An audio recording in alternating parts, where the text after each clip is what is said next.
Glória a Deus, graças a Deus. Amém. Muito bem, queridos irmãos, é um prazer estar aqui em mais uma palestra deste Web Fórum com os queridos irmãos.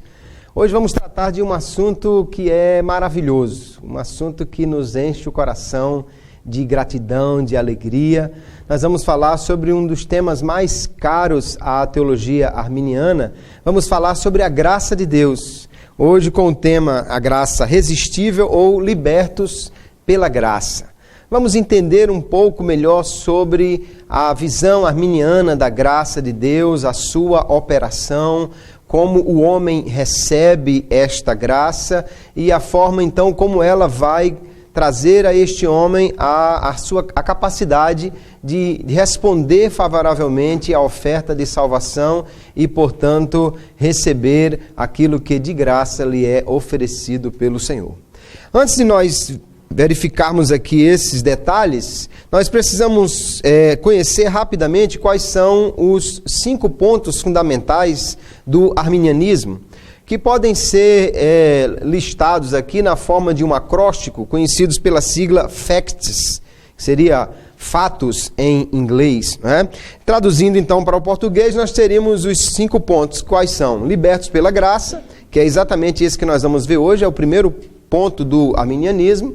Expiação para todos, eleição condicional, total depravação e segurança em Cristo.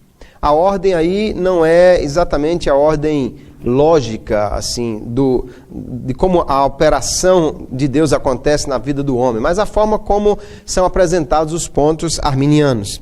Para fazermos um contraponto, vamos mostrar também os 5 pontos principais do calvinismo, conhecidos pela sigla TULIP, né? A tulipa, a flor holandesa, fazendo referência lá ao país onde foi realizado o Sínodo de Dort e onde foram estabelecidos esses 5 pontos. Aí nós temos então total depravação, eleição incondicional, expiação limitada, graça irresistível e perseverança dos santos. Esses são os 5 pontos do calvinismo. Vamos dar uma olhada então um ao lado do outro para fazermos um rápido comparativo entre as duas posições. A total depravação é defendida tanto pelos arminianos quanto pelos calvinistas, como nós já vimos numa palestra aqui. A eleição, então, é o primeiro ponto onde há uma divergência maior. No arminianismo, a eleição é condicionada à fé. No calvinismo, a eleição é incondicional. A expiação, no arminianismo, ela foi realizada para todos. Jesus morreu por todos. No calvinismo, a expiação é limitada. Jesus morreu apenas pelos eleitos.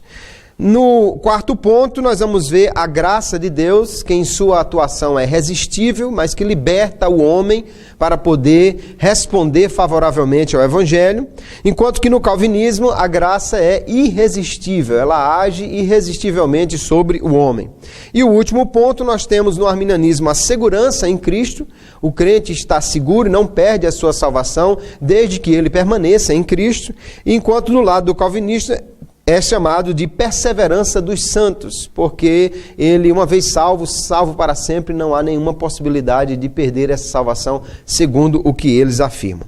Hoje nós vamos então ver aí este ponto, libertos pela graça, que é uma das principais afirmações do arminianismo, que vai divergir em diversos pontos da visão calvinista.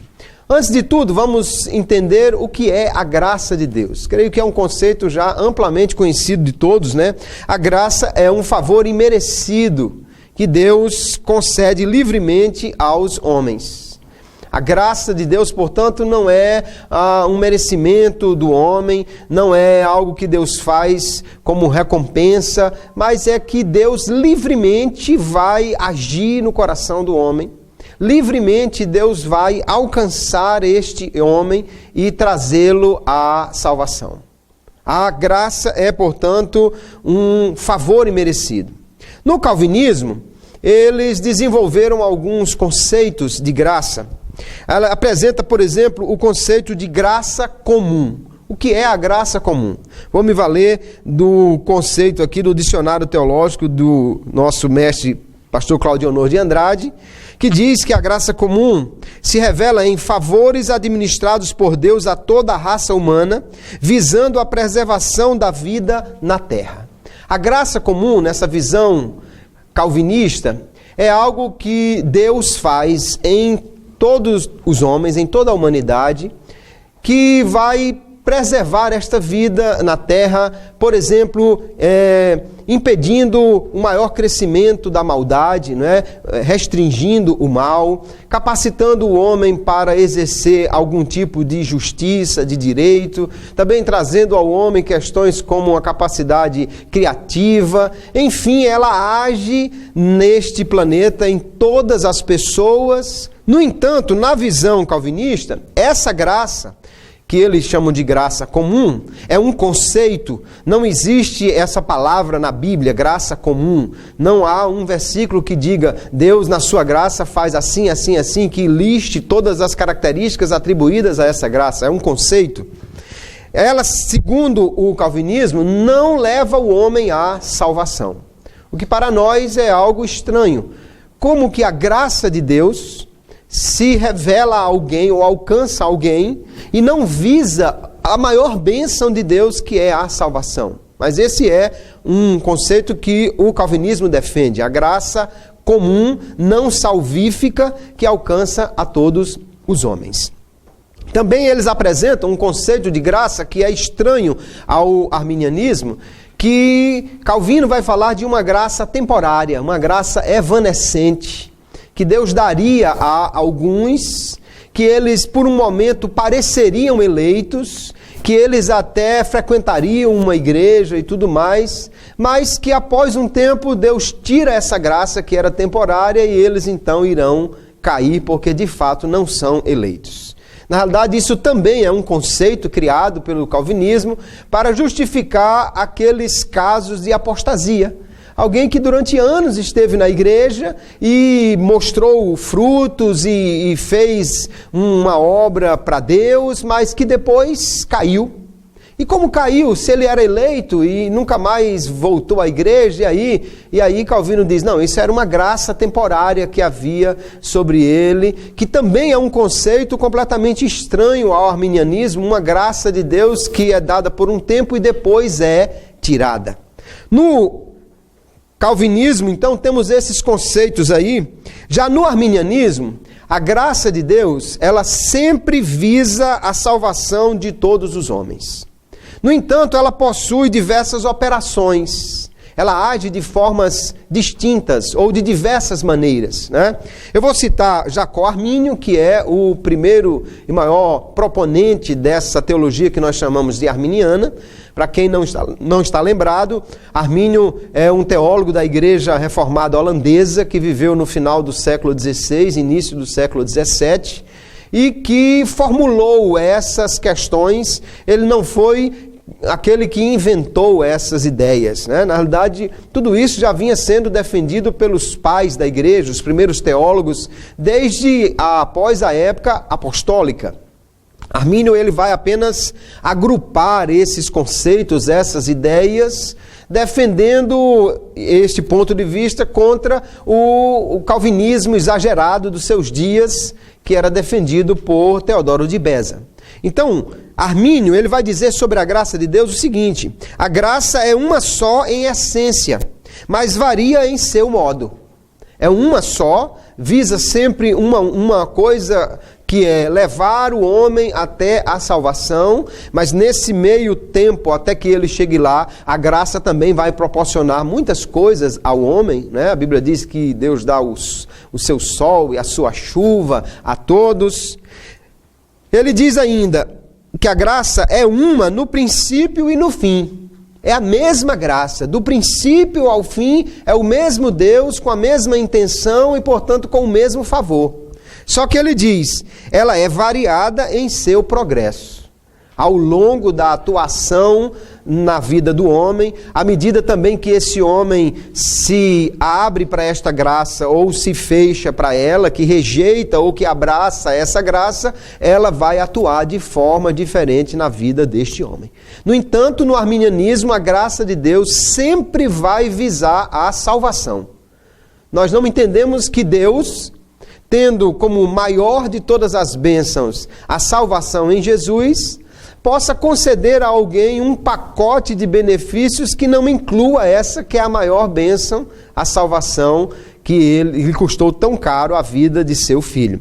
Nós podemos ver, então, como Armínio vai descrever a atuação ou as atuações desta graça. E aí nós vemos aqui que a primeira fala de Armínio a esse respeito, ele diz que a graça é uma afeição gratuita pela qual Deus, tocado pelo amor, vai em direção a um pecador miserável e, em primeiro lugar, dá o seu Filho, para que todo aquele que nele crê tenha a vida eterna. E depois ele o justifica em Cristo Jesus e, por causa dele, o adota, concedendo-lhe direito dos filhos para a salvação.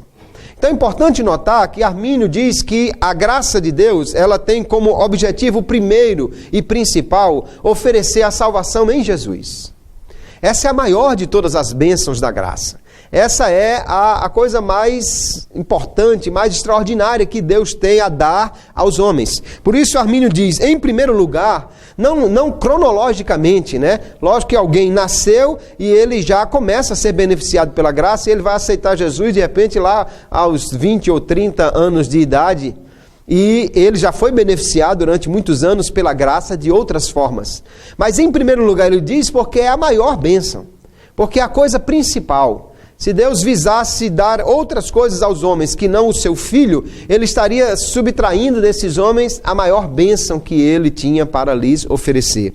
Então, para Armínio, a graça, em primeiro lugar, é na pessoa de Cristo, visando a salvação do homem, para que todo aquele que nele crê possa ser justificado, adotado e salvo, então, na pessoa bendita de Jesus. Mas ele não para por aí, no que diz ao conceito da graça, ele diz ainda que a graça é uma infusão, é um derramamento, é algo que vai ser incutido dentro do homem. E ele diz, tanto no entendimento como na vontade e afeições humanas. Deus então vai agir dessa maneira no coração do homem, né? O coração na Bíblia é esse centro do intelecto, das emoções, esse centro das decisões humanas. Ele diz que Deus vai agir então com a sua graça aí, infundindo todos os dons do Espírito Santo que pertencem à regeneração, à renovação da fé, da esperança, da caridade, etc., do tal homem.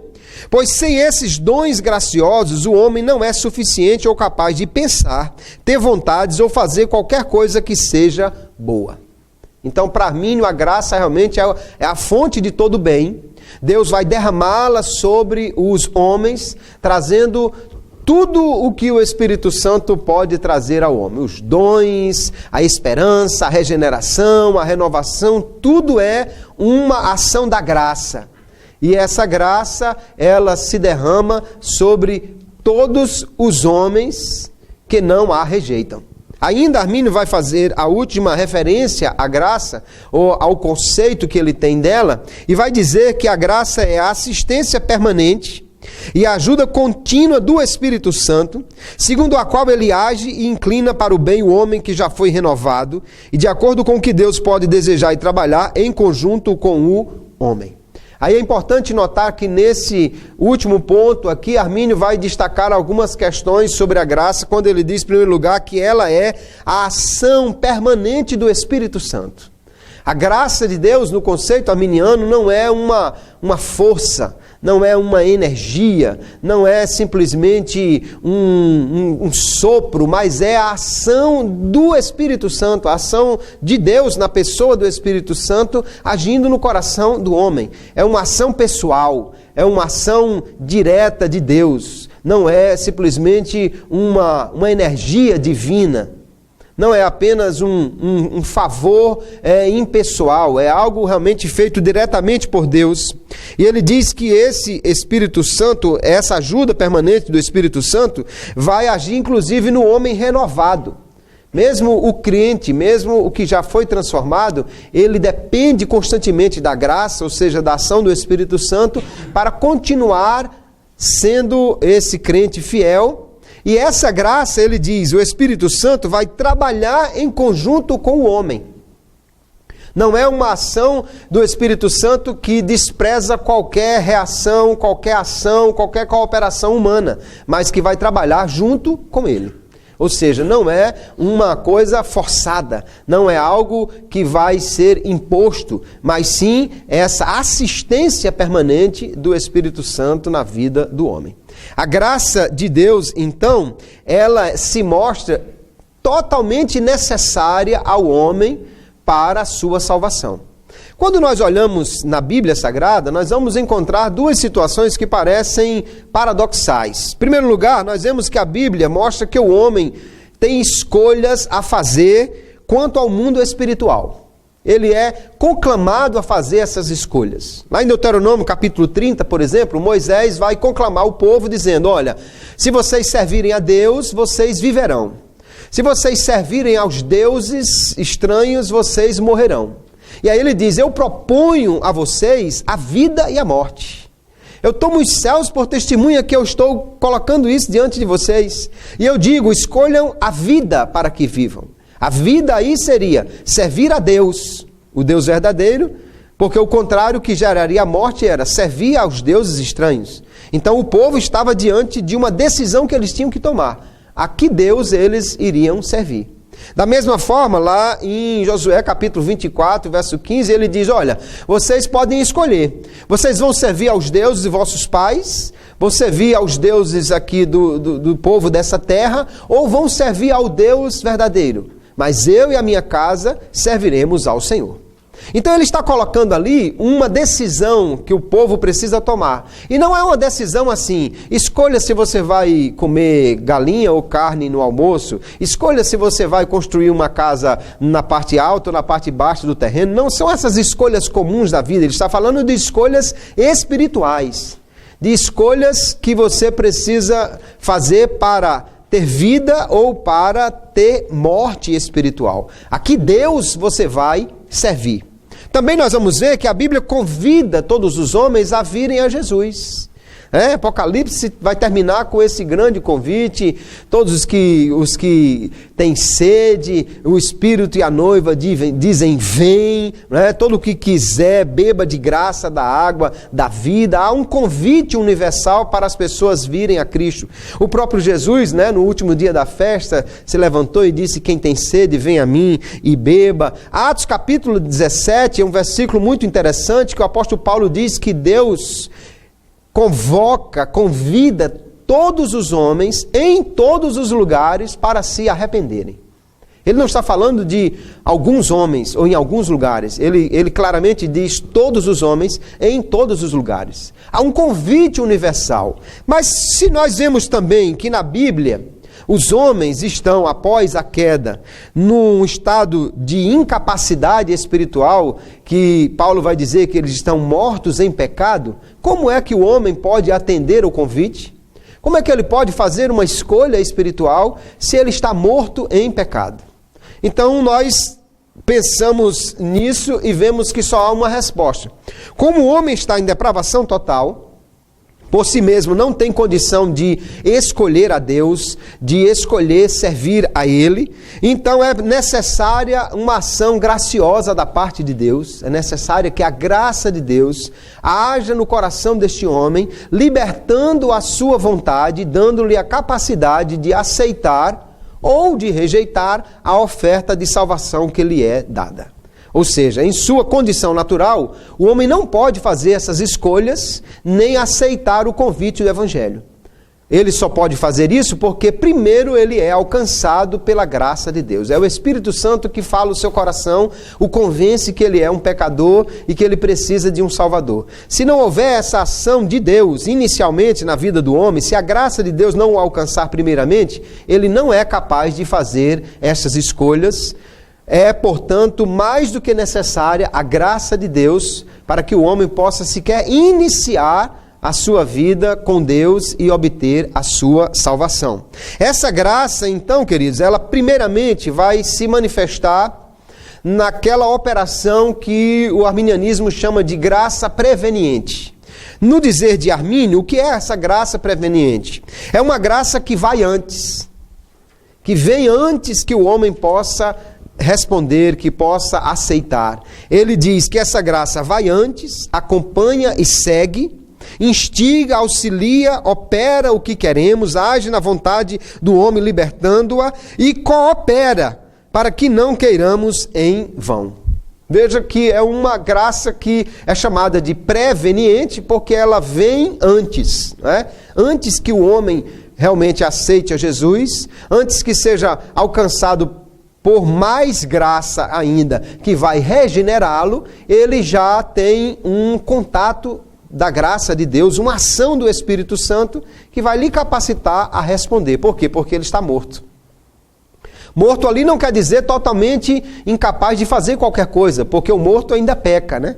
O morto ainda decide pecar. Mas morto no sentido de inabilidade espiritual. Não há como escolher fazer o bem. Mas quando a graça de Deus age no coração deste homem, lhe restaura. Então essa é a ação da graça preveniente. E é interessante saber que não foi Armínio o primeiro a utilizar essa expressão. Ou seja, não foi Armínio que inventou o conceito de graça preveniente. Porque muitos calvinistas vão dizer que isso é um conceito inventado pelos arminianos que não existe na Bíblia. De fato, você não vai encontrar na Bíblia essa expressão, graça preveniente. Como também não vai encontrar a expressão que eles criaram, graça comum. É um conceito. Mas na Bíblia nós vemos muitas vezes, e vamos ver aqui, como o Espírito Santo de Deus age antes que o homem seja regenerado. Mas só que quem primeiro utilizou esse conceito não foi Armínio, foi Agostinho, que na realidade é a base teológica de todo o calvinismo. Agostinho já dizia que a graça preveniente é um ato de Deus de iluminar o pecador em trevas e influenciá-lo a desejar e buscar a espiritualidade. Então, já havia esse conceito muito antes de Armínio, e os pais da igreja, né, bem anteriores a Armínio, já diziam que Deus age iluminando o homem em trevas. Antes que ele possa ser regenerado, há uma ação de Deus que faz com que ele possa desejar a Deus, buscar a Ele. Essa é a graça preveniente de Deus. Qual é a ação desta graça? Essa graça habilita o homem a crer em Cristo. Ela é, então, a única causa de todo bem espiritual e é preparatória para outras manifestações da mesma graça. Ou seja, a graça preveniente de Deus vem, que é a ação do Espírito Santo convencendo o homem do pecado, preparando-lhe o coração para receber, abrindo-lhe o coração e a mente para ouvir e dar crédito ao Evangelho. Quando ele se abre para esta graça, ou seja, ele não a rejeita, então ele está se preparando por ela mesma, né, está sendo preparado para receber mais graça ainda. Quanto mais ele não rejeita a graça, mais graça ele vai receber, porque o Espírito de Deus vai agir cada vez mais no seu coração e vai lhe conceder os outros dons, os outros benefícios que a graça de Deus tem para o homem. Então a graça preveniente é a primeira ação do Espírito Santo no coração do homem.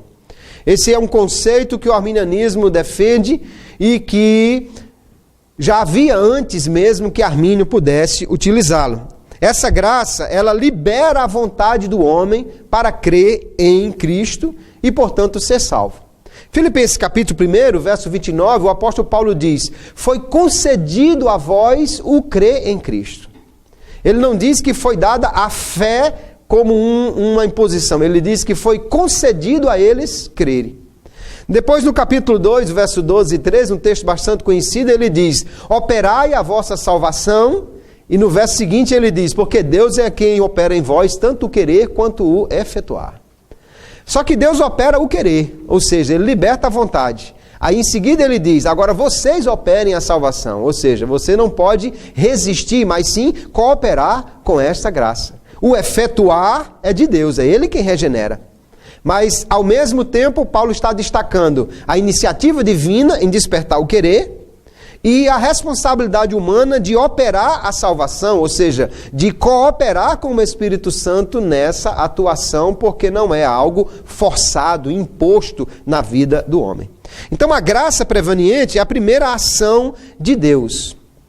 Porque quando nós olhamos para a forma como Deus age para salvar o homem, qual é a primeira ação de Deus? Nos manuais de soteriologia, você vai buscar lá como a salvação é apresentada. Então, a primeira ação de Deus em favor deste homem é o chamado de Deus. A vocação divina é o primeiro passo para a salvação do homem, que não é nada mais, nada menos do que a oferta de salvação que Deus faz através de Jesus Cristo, nosso Salvador. Deus convida o homem a aceitar. Esse chamado, essa vocação divina, que é feita pelo Espírito Santo de Deus, é uma operação preliminar da graça. E aí Armínio vai dizer que essa vocação se dá de duas maneiras. Ele diz, em parte há a vocação externa, que é a pregação do Evangelho. E em parte há a operação ou a vocação interna, que ele diz, se dá pela operação do Espírito Santo, iluminando e esclarecendo a mente e afetando o coração para que seja dada séria atenção àquelas coisas que são faladas e para que seja dada fé ou crédito à palavra. A eficácia, ele diz, consiste na ação simultânea da vocação interna e da vocação externa. A palavra de Deus é pregada e o Espírito Santo age no coração. Então, quando há a ação conjunta, né, da palavra, porque a Bíblia diz que a fé vem pelo ouvir, mas somente a ação do Espírito Santo no coração do homem é que vai prepará-lo para dar crédito a essa palavra, aí então ocorre a salvação. Só que o mesmo Armínio vai dizer que a vocação interna, ou seja, a ação do Espírito Santo, ela é concedida até mesmo àqueles que não obedecem ao chamado. Nem todos os que recebem a operação do Espírito Santo, o convencimento, vão responder favoravelmente a este chamado. Há pessoas que vão ser tocadas pelo Espírito Santo, mas por razões diversas. Jesus diz que os homens amaram mais as trevas, né? O João diz no seu evangelho, amaram mais as trevas do que a luz. Ou seja, eles fizeram uma escolha, eles preferiram as trevas do que a luz. Então, esse não será salvo. Não haverá realmente o trabalho continuado da graça, né? A graça vai ser rejeitada por ele naquele momento inicial. Mas ela é oferecida a todos. A graça preveniente vai agir no coração de todos os homens. Para Armínio, é muito importante destacar que a graça de Deus ela é absolutamente necessária para a salvação do homem, desde o princípio até o fim. Acusar Armínio de defender uma salvação por obras, ou que o homem é quem se salva, ou que o homem é quem escolhe se salvar, ou que o homem é que decide a sua salvação, é um desconhecimento do que é a teologia arminiana. A teologia arminiana é completamente fundamentada na graça divina. Veja como Armínio vai dizer sobre isso.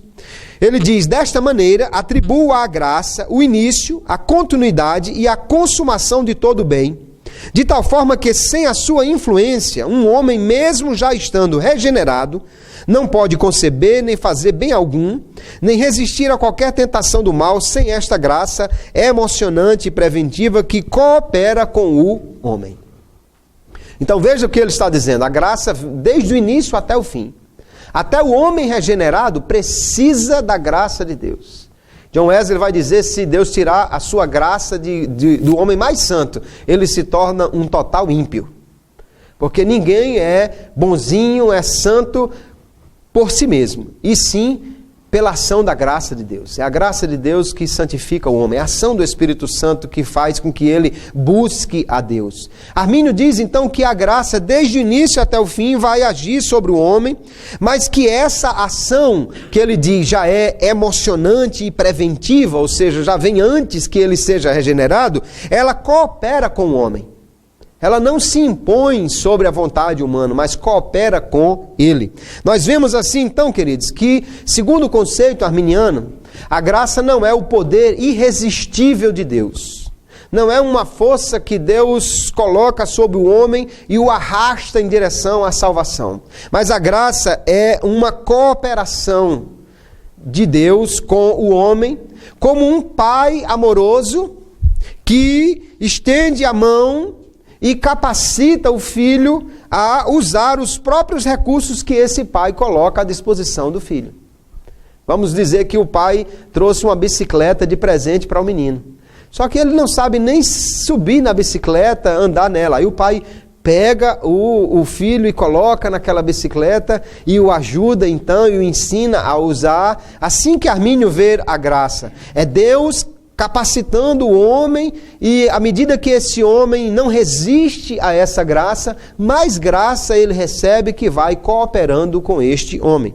Nós podemos então entender no conceito arminiano que o homem pode resistir à graça de Deus.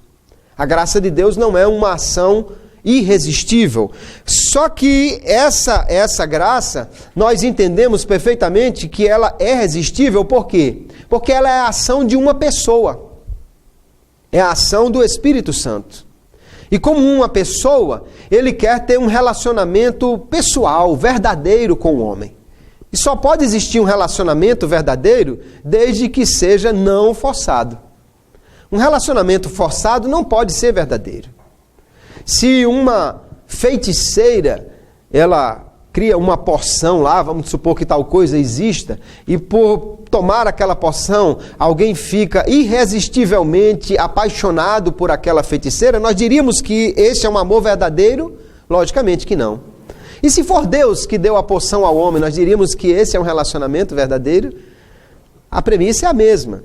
Um relacionamento que foi causado por algo irresistível e que, portanto, não houve de fato uma entrega do coração daquela pessoa que foi alcançada por ele, não é um relacionamento verdadeiro. Então o Espírito Santo, ele não quer simplesmente impor e forçar. Se fosse assim, Deus não tinha permitido sequer a queda do homem, ele tinha simplesmente evitado que Adão tomasse a decisão errada.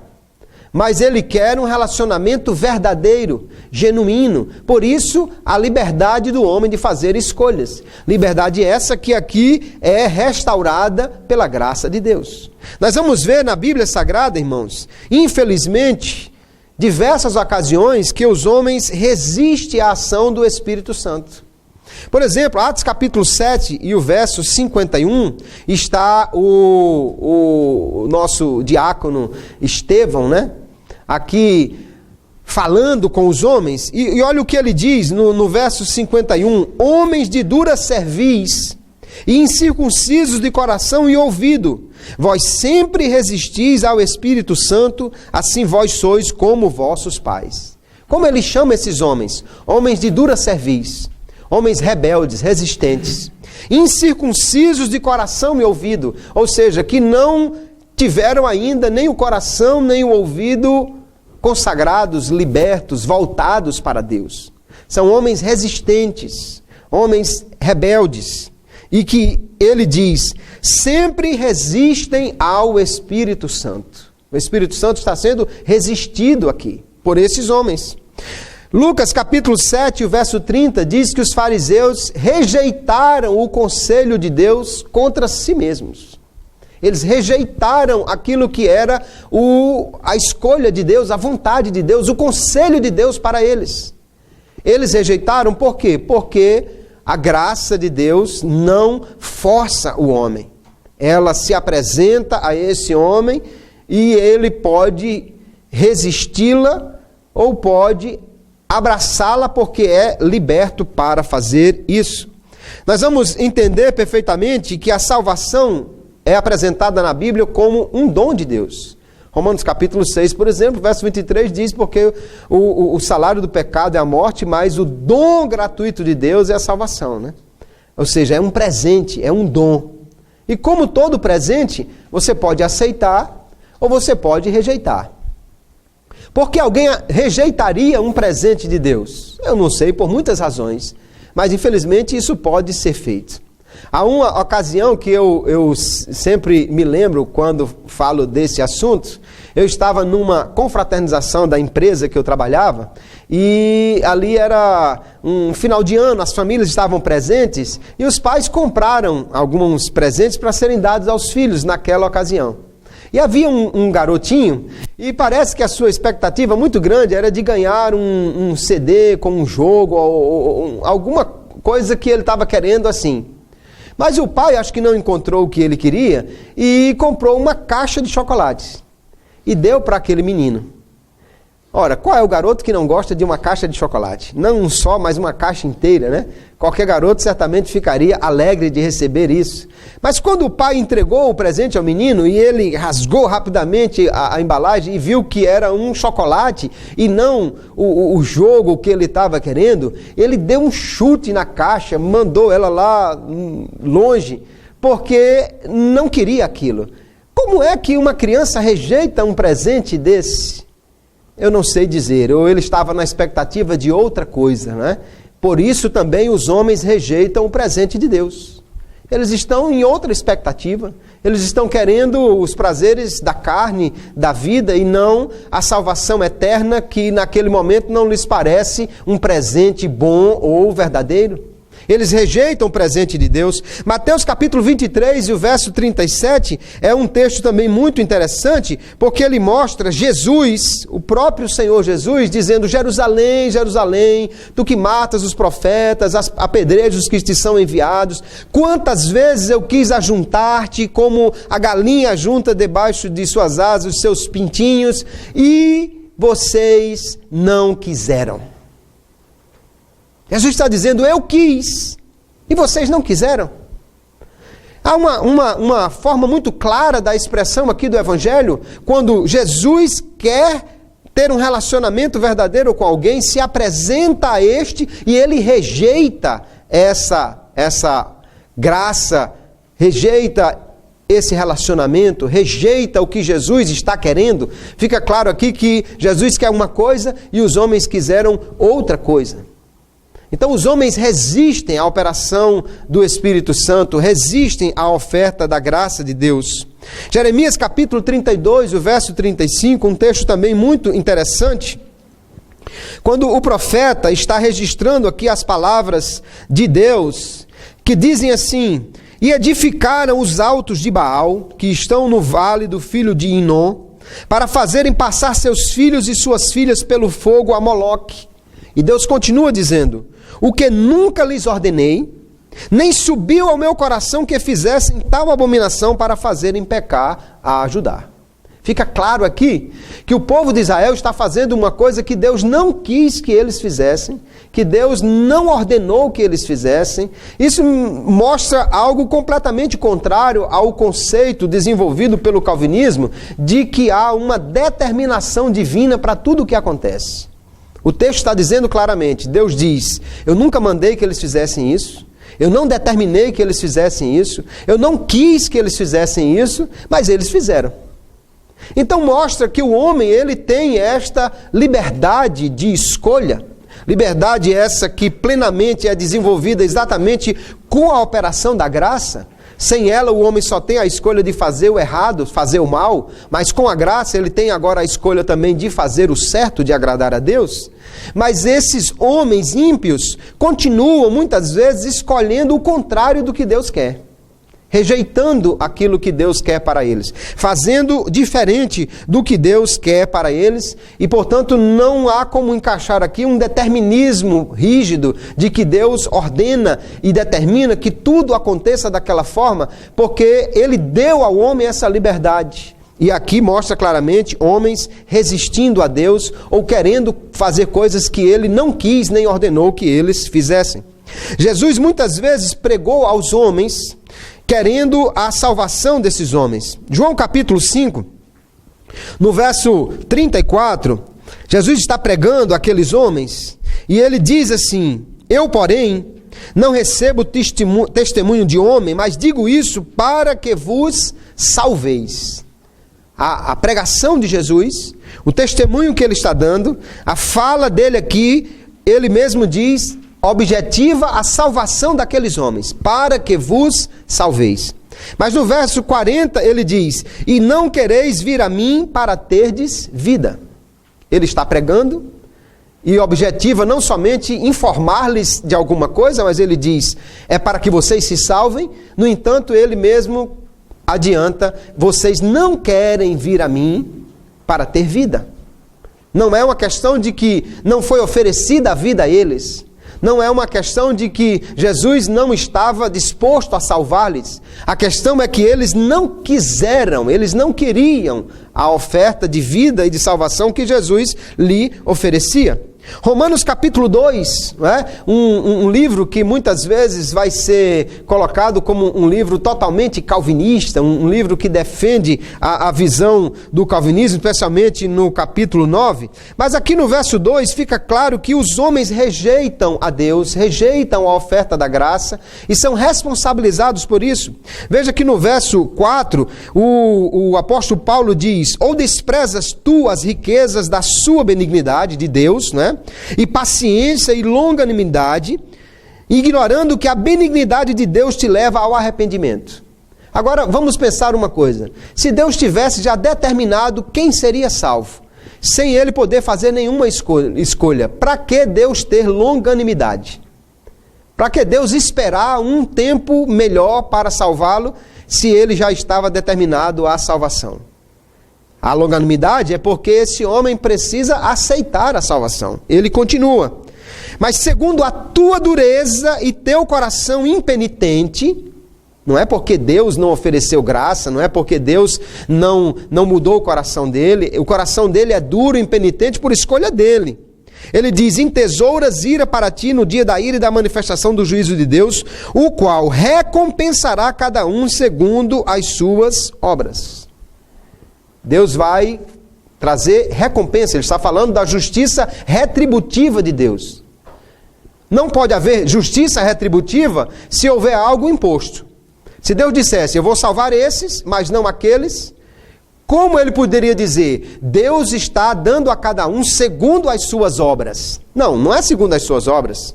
Se está determinado, foi Deus quem fez essa escolha. Esse aqui não pode fazer diferente, nem aquele pode fazer diferente do que foi determinado. Se Deus diz que recompensa de acordo com o que você faz, é porque você tem a opção de escolher. E ele claramente está falando: vida eterna aos que perseveram em fazer o bem, mas indignação e ira aos desobedientes à verdade. Aqueles que realmente estão resistindo. O pecador está cego para o evangelho, mas Jesus veio ao mundo para iluminar todo homem. João capítulo 1, verso 9, ele diz: ele é a luz que ilumina a todo homem que vem a este mundo. Todo o homem. Nós vamos ver claramente a palavra de Deus, queridos, exortando os incrédulos a crerem. 2 Coríntios 6:1, ele diz: não recebais a graça de Deus em vão. Hebreus, em diversas admoestações, também recomenda aos homens que não rejeitem a graça de Deus, que não se privem da graça de Deus. A graça de Deus, queridos, ela vai cooperar e libertar o livre-arbítrio humano. O arminianismo defende, então, o livre-arbítrio libertário. O homem só tem livre-arbítrio porque ele é liberto pela graça de Deus. Eu vou citar as palavras de Armínio, que ele diz: olha, o autor da graça decidiu não obrigar os homens pela sua graça a consentir, mas influenciá-los por uma mansa e gentil persuasão, influência que não apenas não remove o livre consentimento do livre-arbítrio, mas até mesmo o estabelece. Ele não vai forçar o livre-arbítrio do homem, pelo contrário, ele vai restaurar a esse homem a capacidade de escolher. E ainda ele continua: porque a graça é branda e se mescla com a natureza do homem, para não destruir dentro dele a liberdade da sua vontade, mas para lhe dar uma direção correta, para corrigir sua depravação e para permitir que o homem possua suas próprias noções adequadas. No conceito de Armínio, Deus não vai forçar algo sobre o homem. Pelo contrário, ele quando caiu, ele perdeu a capacidade de fazer escolhas boas. E ele diz: a graça vai restaurar essa capacidade, vai corrigir aquilo que foi perdido na depravação, para que o homem agora possa fazer boas escolhas. Nós podemos então cooperar com a graça divina. E como é essa cooperação? Essa cooperação começa simplesmente quando alguém não resiste a ação do Espírito Santo. Quando alguém não se fecha para a operação dessa graça. A ação do Espírito Santo, então, ela vai continuar crescendo na vida do homem. Segunda epístola de Pedro, ele diz, olha, acrescente a sua fé, a virtude, acrescente a sua fé, diversas operações que ele vai ali destacando nesse texto, e depois ele diz, olha, opere isso, porque você, fazendo essas coisas, não vai ficar ocioso, pelo contrário, fazendo essas coisas, você vai se salvar. Há uma necessidade do homem de continuar crescendo. E no capítulo 3, verso 17, ele diz que o homem deve crescer na graça e no conhecimento de nosso Senhor e Salvador Jesus Cristo. Ou seja, há uma cooperação do homem, mas essa cooperação não é assim. Deus faz uma parte, você faz outra parte. Essa cooperação Deus quer fazer tudo. Se você não resistir a Ele, deixar que Ele haja no seu coração, Ele faz tudo. Ele faz tudo, você só coopera não resistindo a Ele. E aí eu cito o William Burton Pope, que ele diz, essa obra junto com Deus não brota da iniciativa humana, mas emerge da resposta à prévia ação divina. O poder pelo qual o ser humano coopera com a graça é a própria graça. Então, não resistindo à graça, a graça lhe dará mais graça para que possa aceitar mais graça ainda. Tudo é pela graça.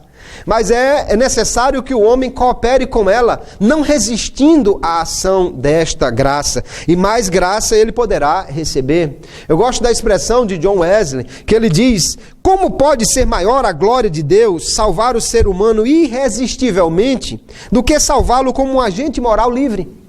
Na realidade, irmãos, dizer que Deus salva irresistivelmente não glorifica a Deus. Porque é fácil, ou vamos dizer assim, é mais fácil para alguém tomar conta de um conjunto de tijolos do que de um rebanho de cabras. Qualquer um pode manter um conjunto de tijolos no lugar certinho. É preciso realmente ter mais poder para manter um rebanho de cabras no lugar certinho.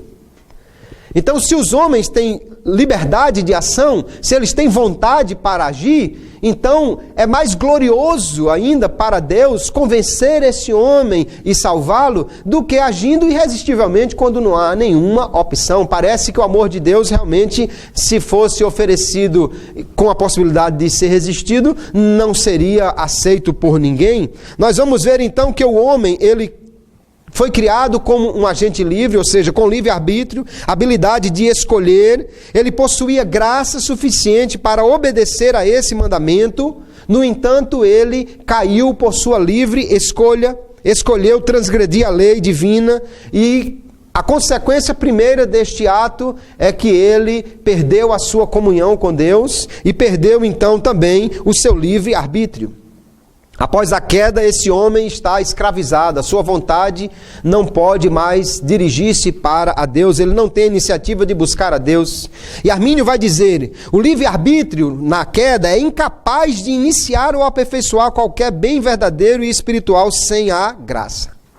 Não há como o homem fazer escolhas sem a graça. No entanto, essa graça vai agir sobre o homem para que ele possa ser liberto. Cristo pagou o preço para libertar os homens. Aquele que agora se volta para Cristo, de escravo passa a ser livre, embora ele agora seja servo de Cristo. Porque uma coisa muito importante a gente saber é que não há nenhum homem liberto de qualquer domínio. Você só escolhe a quem vai servir, ou a Deus, ou ao pecado, ao diabo. Não há nenhum homem autônomo. Ou ele está servindo a Deus, ou ele estará servindo obrigatoriamente aos fins do inimigo, aos propósitos do inimigo, sendo controlado por ele. Mas somente o servo de Cristo é o homem verdadeiramente liberto. E quanto mais servo de Cristo ele se tornar, mais liberto ele será, à medida que ele não resiste, mas coopera com esta graça.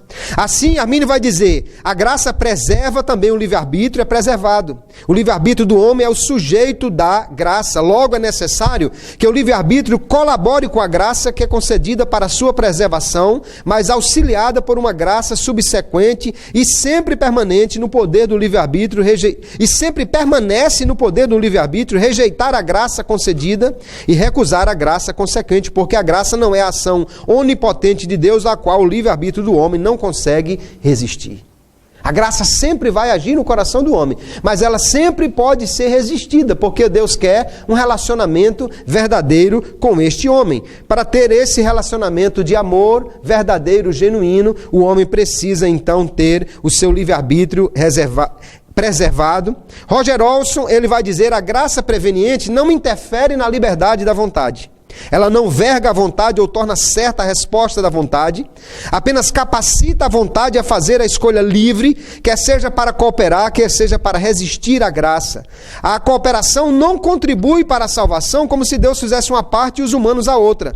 Antes, a cooperação com a graça, na teologia arminiana, é simplesmente não resistência à graça. Todavia, ele acrescenta, Deus não toma essa decisão pelo indivíduo. É uma decisão que os indivíduos, sob o impulso da graça preveniente, devem tomar por si mesmos. Deus trabalha no coração do homem, mas Deus não crê pelo homem. Deus habilita o homem a crer e a se arrepender, mas Deus não se arrepende pelo homem. Ele precisa tomar esta decisão, mas só pode tomá-la porque foi alcançado pela graça de Deus. Aí eu vou encerrando, citando aqui Bernardo de Clairvaux, que é um teólogo citado por Armínio. Ele diz: qual a função do livre-arbítrio? Tire o livre-arbítrio e não restará nada que possa ser salvo. Se não houver vontade no homem, então não há nada para ser salvo. Tire a graça, ele diz, e nada restará que seja a fonte da salvação.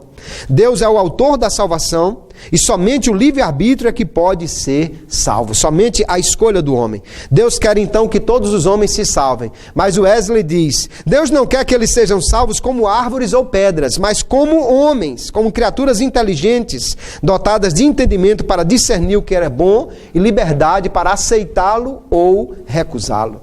Deus não quer um amor ou um relacionamento forçado. Todos os homens são alcançados, então, pela graça de Deus, conforme nós entendemos no arminianismo.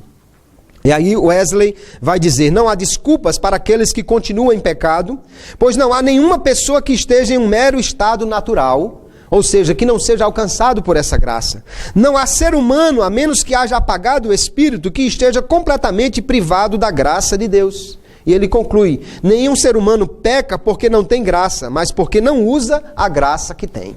A graça de Deus é dada a todos os homens. Ele diz, embora eu não tenha poder sobre a minha própria mente, por causa da corrupção da minha natureza, contudo, através da graça de Deus que me assiste, tenho o poder de escolher de fazer o bem ou o mal. É a graça quem restaura ao homem essa capacidade. Então, queridos, nós vimos aqui que o homem, ele já nasce como um pecador. Ele está depravado, em sua condição natural ele não pode buscar a Deus nem fazer o que lhe agrada. Mas a graça restaura o livre-arbítrio do homem para que possa fazer essa escolha, para que possa buscar a Deus, não resistindo a essa graça. Sem a graça de Deus, ninguém pode agradar a Ele. Mas com a graça, o homem pode e deve fazer aquilo que agrada ao Senhor, cumprindo a sua vontade, os seus mandamentos. O homem tem a liberdade, no entanto, de recusar. A graça não força o homem. Mas ele não tem a liberdade de evitar as consequências da sua recusa. Qualquer que recusar será responsável por sua morte, por sua ida para o inferno. Não resistindo, no entanto, ao Espírito Santo, o homem será salvo pela operação da graça de Deus. É assim que nós cremos, assim que nós defendemos a operação da graça de Deus. Ela é universal, alcança todos os homens. Ela sempre visa a salvação do homem, mas ela pode ser resistida, porque Deus quer um relacionamento verdadeiro com o homem. No entanto, aquele que se abre à graça, mais graça receberá. Aquele que não resiste ao Espírito Santo, mais receberá dele mesmo, e poderá alcançar todos os benefícios que Deus tem para o homem, e o primeiro e maior deles é a salvação eterna, a vida eterna em Cristo Jesus, nosso Senhor. Assim nós cremos e assim nós pregamos acerca da graça de Deus, e só podemos encher o coração de alegria e gratidão, porque Deus nos dispensou essa tão maravilhosa graça. Sem ela nós não poderíamos de maneira nenhuma fazer qualquer escolha. Não está no poder do homem dar o primeiro passo para Deus, não. O máximo que nós damos é o segundo passo, porque Deus já deu o primeiro em nossa direção, enviando o seu Filho Jesus e enviando o seu Espírito para nos trazer a preparação do coração para ouvir o Evangelho e responder favoravelmente à oferta de salvação que gratuitamente Ele nos faz. E Deus nos abençoe que nós possamos cada dia mais cooperar com essa graça, abrindo-nos para a sua operação e abraçando tudo que o Espírito Santo tem para as nossas vidas. Amém, queridos? Deus abençoe a todos em nome de Jesus. E agora nós vamos às perguntas, né? Quem tiver aí uma pergunta fácil, pode receber o microfone, aí o irmão fica de pé, diz o seu nome e o local onde o senhor mora, e aí pode fazer a sua pergunta. Pergunta fácil. Fabiano Vilas Boas, núcleo 119, Guaratinguetá. Em 1619, na Holanda, teve o Sino de Dort, né? E lá foi considerado antibíblico o arminianismo. Só que hoje nós vemos que esse é um sistema teológico adotado na maioria das igrejas evangélicas. Como se deu, então, essa aceitação desse sistema para nós, que nós vivemos hoje? Em primeiro lugar, é preciso dizer que o Sínodo de Dort não é considerado por nós arminianos como um selo de ortodoxia, como aquele ponto que deve ser considerado como o correto a ser feito na teologia. Por quê? Porque o Sínodo de Dort, ele claramente tinha uma motivação política por detrás, né? Os arminianos não foram para o Sínodo de Dort para debater o assunto. Eles já estavam predestinados a serem punidos no Sínodo de Dort. Eles já foram lá como réus, não puderam nem falar direito. Eles não tinham direito à sua defesa. Não houve um amplo debate para se ver o que a Bíblia dizia. Há relato de delegados, né, de diversos países que foram ao Sínodo de Dort. Eles eram calvinistas antes de irem e de lá voltaram arminianos diante da defesa do arminianismo que Simão Episcópios faz lá no Sínodo de Dort. Os pastores, cerca de 200 pastores arminianos, foram simplesmente expulsos de sua igreja, expulsos da Holanda. Alguns foram mortos, outros foram presos. E aí eu quero citar uma passagem interessante aqui de Hugo Grossio, que é um dos seguidores, um dos continuadores da obra de Armínio. E ele escapou da prisão porque a sua esposa mandou para ele uma arca cheia de livros para ele ler, só que ele se escondeu dentro da arca, se cobriu com os livros e saiu de lá. Você veja que os livros podem salvar a vida de alguém realmente, né? É importante demais a leitura. Então, no Sínodo de Dort, houve uma condenação injusta. Tanto que, depois que Maurício de Nassau, que era o mentor político da história, o que havia na Holanda da época era um conflito entre o primeiro-ministro, que era arminiano, Oldenbarnevelt, e o príncipe, que era o Maurício de Nassau. Um queria guerra, o outro não queria. E aí acabou que o príncipe usou o sínodo para expulsar os arminianos, matar o seu oponente, o primeiro-ministro, e estabelecer isso aí. Quando ele morreu, os remonstrantes arminianos voltaram, estabeleceram igrejas, faculdades, e até hoje estão na Holanda. E esse pensamento, esse sistema difundiu-se por todo o mundo, ganhou uma grande força com John Wesley, né? E daí chegou até nós, através dos movimentos de santidade que culminaram no avivamento da Rua Azusa, de onde surgiram as igrejas pentecostais como a Assembleia de Deus, e por isso nós herdamos essa teologia arminiana, que é bíblica, que é equilibrada em relação a Pelágio e Agostinho, e que nos leva a valorizar a graça de Deus, mas ao mesmo tempo agir em cooperação com ela para poder finalmente ser salvo. Mais uma pergunta? No núcleo 1408. A minha pergunta para todos os ouvintes que têm dúvida, como o Calvino ele enxerga o Espírito Santo como agente da ação da graça? Olha, Calvino é um teólogo que muito valorizou a operação do Espírito Santo. Ele coloca realmente o Espírito Santo numa posição primordial para a manifestação da graça e a salvação do homem. A única questão aí é que ele vê essa ação do Espírito Santo na vida do homem como sendo algo irresistível. Ele acha que se o homem tiver a opção de resistir, então isso quebra a soberania de Deus. Nós não entendemos assim. Mas ele valoriza muito a ação do Espírito Santo.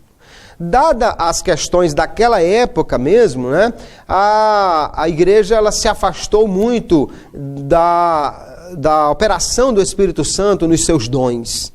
E aí, então, muitas igrejas que são calvinistas acabaram optando também por não valorizarem ou não entenderem que o Espírito Santo concede os seus dons hoje à igreja.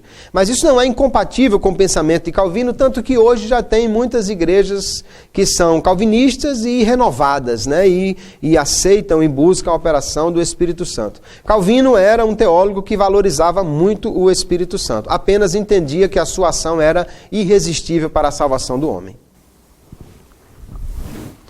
Pai do Senhor, os irmãos, meu nome é Reginaldo, eu sou do núcleo 713, e pelo que o pastor Kleber comentou, falando sobre a graça irresistível, a gente percebe que o calvinismo vai de contra uma das maiores doutrinas da Bíblia Sagrada, que é o amor de Deus, né? Aí acaba se tornando para eles um tendão de Aquiles, né? Como eles explicam essa questão do amor de Deus nessa graça irresistível? Nós vamos falar um pouco mais sobre isso na próxima palestra, mas realmente o amor de Deus não é uma característica tão valorizada no calvinismo. Eles valorizam muito mais a glória de Deus. E esse amor de Deus, para justificar por que Deus deseja mandar uns para o inferno e outros para o céu, alguns teólogos calvinistas vão dizer que Deus não ama a todo mundo, Deus só ama os eleitos. Outros vão dizer que não, Deus ama a todo mundo, mas não da mesma forma. Uns Deus ama realmente para salvar, outros Deus ama apenas para dar a eles o sol, a chuva e essas outras coisas. Nós não concordamos com isso, porque nós vemos que Deus, ele é amor. Amor não é uma coisa que Deus tem, é a sua própria essência. Então, no arminianismo, John Wesley, principalmente, vai desenvolver a ideia de que Deus é amor santo. Ele vai dizer que todas as perfeições de Deus, todos os atributos de Deus, podem ser resumidos em dois. Deus é amor e Deus é santo. Ele diz, no que diz respeito à sua comunicação, Deus é amor. No que diz respeito à sua preservação da sua natureza, Deus é santo. Então o amor de Deus é limitado por sua santidade ou sua justiça. E a justiça de Deus opera através do seu amor. Por isso ele ama a todos, quer salvar a todos, mas não salva aquele que é incrédulo, porque a sua justiça limita então este amor. Deus não pode ser justo salvando o que não aceitou a sua condição para a salvação, que é a fé em Jesus, mas ele é amor e deseja salvar então a todos os homens. O calvinismo não... Isso não seria um passo para uma heresia? Veja só... De recusar isso aí, o grande amor de Deus, porque é uma das doutrinas fundamentais, eles ferem essa doutrina fundamental. De fato, eles não valorizam isso. Nós precisamos ter o cuidado, e eu creio que no arminianismo há esse cuidado, de não exaltar exageradamente um atributo de Deus em detrimento dos outros. Há, por exemplo, o teísmo aberto, que supervaloriza o amor de Deus, mas acaba desprezando os outros atributos. Nós não fazemos isso. Deus ama a todos, Deus quer salvá-los, sim, mas Deus também é santo. Armínio vai dizer que o amor de Deus ele se apresenta de duas maneiras. O amor pelas criaturas e o amor por si mesmo. O amor por sua própria justiça. Então ele diz, Deus ama as criaturas, mas esse amor também é limitado pelo amor de Deus à sua própria justiça, a si mesmo. Deus não pode, então, ferir a sua santidade por amar o homem. Mas ele busca esse homem em amor. Nós temos que ter esse cuidado de valorizar o amor de Deus, porque realmente é a sua maior característica, né, que a Bíblia nos apresenta, foi o amor que mandou Jesus até a cruz. Deus prova o seu amor para conosco quando mandou Jesus. É o tema central da Bíblia, mas esse amor, ele também possui, vamos dizer assim, uma restrição nos outros atributos de Deus, né? Não podemos supervalorizar um atributo desprezando os outros. E eu creio que o arminianismo faz isso, trata de forma equilibrada, sem desprezar. Por isso essa máxima wesleyana de que Deus é amor santo. Ou seja, há um amor verdadeiro, mas há também uma santidade que impõe limites à ação deste amor. Uma pergunta ainda? Natanael, São Paulo, núcleo 1381. O Senhor nos apresentou a salvação como um livre-arbítrio do homem, e bem como a sua cooperação. Nós aqui estamos num centro acadêmico, então nós temos alguns conceitos e nós chegamos até tal. Dentro desse ponto de vista, nós, para poder uma maneira ficar mais fácil, nós sabemos que a eleição é uma escolha, e como também a predestinação é escolher de antemão. Nós olhamos em Efésios capítulo 1, versículo 4 e 5, fala que o homem foi elegido em Cristo e predestinado desde então. Como explicar de uma maneira bem fácil para aquele simples cristão, tanto a eleição como a predestinação?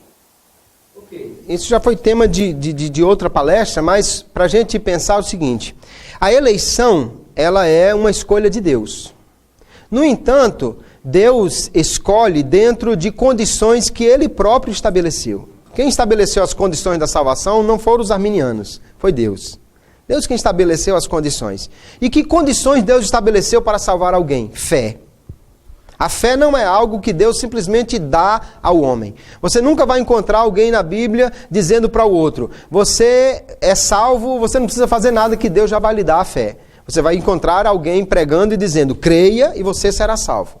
Então a fé é possibilitada pela graça, mas o homem precisa exercer essa ação de crer. Deus não crê pelo homem. E aí, quando nós olhamos o conceito de eleição no arminianismo, que é um conceito bíblico, ele vai se utilizar de textos como Romanos capítulo 8, verso 29. O verso 28 é muito conhecido, né? Que todas as coisas cooperam por bem daqueles que amam a Deus, são chamados por seu decreto. Mas o verso 29 diz: aqueles que ele dantes conheceu, também os predestinou para serem conforme a imagem de seu Filho. O que foi que Deus conheceu? Aqueles que o amam, conforme o verso 28 diz. No 1 Pedro capítulo 1 e verso 2, Pedro vai dizer: eleitos conforme a presciência de Deus. Então, como nós entendemos? Deus, antes da fundação do mundo, Ele sendo conhecedor de todas as coisas que iriam acontecer, porque Deus conhece perfeitamente o futuro, os atos livres dos homens, Deus conhece perfeitamente. Deus, então, conhecendo aqueles que iriam crer, porque essa é uma condição que Ele estabeleceu para a salvação, todo aquele que crê em Jesus, que ama a Jesus, e nós só o amamos porque Ele nos amou primeiro, né? Então essa é uma resposta do homem apenas, não é a iniciativa dele. Então todos os que Deus sabia de antemão que iriam crer, estão predestinados ou eleitos para a salvação. A eleição na visão arminiana, portanto, é condicionada à fé. A eleição é incondicional do corpo de Cristo. Deus elegeu a igreja para ir para o céu e acabou-se. Agora, quem vai fazer parte dessa igreja, aí a eleição individual é decorrente dessa escolha que o homem faz, mas ele não há mérito em ele escolher, porque na realidade isso foi possibilitado pela graça, mas somente aquele que crê, e que Deus sabia de antemão que iria crer, é que estão eleitos para a salvação. Os calvinistas, obviamente, rejeitam essa ideia da presciência de Deus ser utilizada para a eleição. Mas dentro dos esquemas que eles apresentam, o único que realmente não leva em conta nenhuma presciência é o chamado supralapsariano, ou o calvinismo extremado, o calvinismo radical, o calvinismo rígido, como alguém chama. Que Deus elegeu, antes da fundação do mundo, os homens antes de criá-los. Uns já foram criados destinados ao inferno e outros já foram criados destinados ao céu. Aí alguns calvinistas acharam isso demais, e eu concordo com eles. Aí eles disseram: não, Deus... Aí surge uma outra opção, que é o infralapsariano, que ele diz que Deus elegeu os homens depois da queda. Só que, se Deus está fazendo uma escolha aqui, antes da fundação do mundo, e Ele vai escolher aqueles que estão já aqui, depois da queda, então, obviamente, Deus tem que usar a sua presciência. Ele tem que saber que o homem vai cair. Ou ele determina que esse homem caia e já diz que esse vai ser condenado e esse vai ser salvo, independentemente de qualquer coisa. Então, ou a gente crê que Deus já determinou que o homem fosse para o inferno antes de criá-lo, o que não é um conceito bíblico, porque quem vai para o inferno é aquele que pecou. Deus não pode destinar alguém para o inferno antes que ele peque, a menos que ele já tenha um conhecimento prévio de que ele vai pecar. Isso é a presciência de Deus. Se Deus pode usar a sua presciência para levar alguém para o inferno, por que não pode usá-la para levar alguém para o céu? Então, na realidade, vemos que a maioria dos calvinistas que se dizem infra- ou sublapsarianos, eles vão ter que defender ou que há uma presciência de Deus envolvida nesse processo. Somente o calvinismo mais rígido é que Deus determinou e que cada um ia para o céu e para o inferno. Ele não foi com a cara de uns mesmo e antes de criar já mandou eles para o inferno e acabou-se e pronto. Não tem outra saída. Mas isso não é o que a Bíblia diz. A Bíblia diz que alguém será salvo porque creu e alguém será condenado porque não creu. No final de tudo, irmãos, o único pecado que leva o homem para o inferno é a incredulidade. Porque se ele tivesse cometido qualquer outro pecado, mas cresce em Jesus, seria perdoado. Mas a incredulidade não é perdoada porque é a única forma de você receber o perdão é pela fé. O que não crê jamais receberá isso e, portanto, não será salvo. Nós, portanto, não concordamos com essa visão calvinista da eleição, mas defendemos que a eleição é condicionada à fé em Jesus, conforme nos mostram as Escrituras. Amém? Ok? Muito bem. No final escapamos quase todos, né? E está tudo resolvido. Obrigado aos irmãos pela atenção. Obrigado por participarem, vocês que estão acompanhando esse Web Fórum. É uma satisfação poder estar aqui e poder, de alguma maneira, trazer uma cooperação, procurar, junto com os irmãos, entender o que é essa visão arminiana. É preciso destacar apenas uma coisa, queridos. A Assembleia de Deus não virou uma igreja arminiana ao longo do tempo. Ela nasceu assim. Ela é assim. Ela já nasceu como uma igreja pentecostal e arminiana. Essa é a nossa doutrina, é a nossa tradição. Nós precisamos conhecer melhor a nossa tradição e não trocá-la por uma outra porque tem mais gente famosa pregando ou tem mais livros por aí falando sobre isso.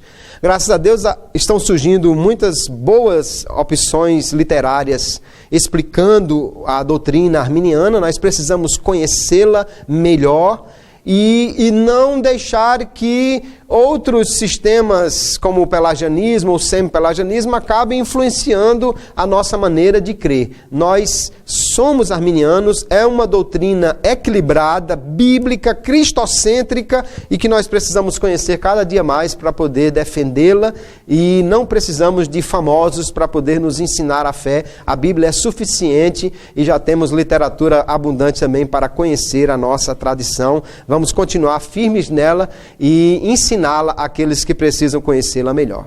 Muito bem, amados irmãos, esta é a nossa visão, a visão arminiana da graça de Deus. Uma graça que habilita o homem, coopera com ele, mas que pode ser resistida porque Deus quer um relacionamento verdadeiro com o homem.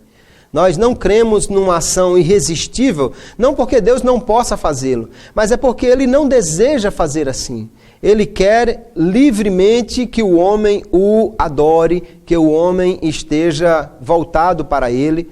Como o homem estava em depravação, isso só é possível pela graça de Deus. Mas nós já vimos e louvamos a Deus porque essa graça alcança todos os homens. Nos alcançou e é por isso que nós estamos em Cristo. E vamos permanecer nele porque a mesma graça nos assistirá até ao fim, desde que nós não a rejeitemos em algum tempo para nos afastarmos daquela que é a única fonte de salvação e esperança para o homem.